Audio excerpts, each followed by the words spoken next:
ఇక కాజల్ పని అయిపోయినట్లు అనుకునే టైంలో వరుస బంపర్ ఆఫర్స్ తన తలుపు తడుతూ మళ్లీ బిజీ హీరోయిన్ ను చేసేస్తున్నాయి. ఇప్పటికే మెగాస్టార్ చిరంజీవి సరసన ఖైదీ నంబర్ 150 మూవీతో పాటు దగ్గుబాటి రానా తేజ కాంబినేషన్ లో తెరకెక్కుతున్న చిత్రంలో నటిస్తుంది.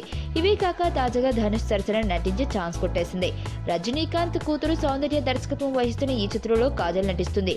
ఇందులో మొత్తం 3 హీరోయిన్స్ కాగా అందులో కాజల్ ఒకరు. రెండవ హీరోయిన్ గా మంజుమా మోహన్ ను తీసుకున్నారు. ఇక మూడో కథానాయిక కోసం అన్వేషిస్తున్నారు. రొమాంటిక్ కామెడీగా తెరకెక్కుతున్న ఈ సినిమా త్వరలో సెట్స్ పైకి వెళ్లనుంది. కొచ్చాడియన్ తర్వాత సౌందర్య దర్శకత్వం వహిస్తున్న రెండో మూవీ.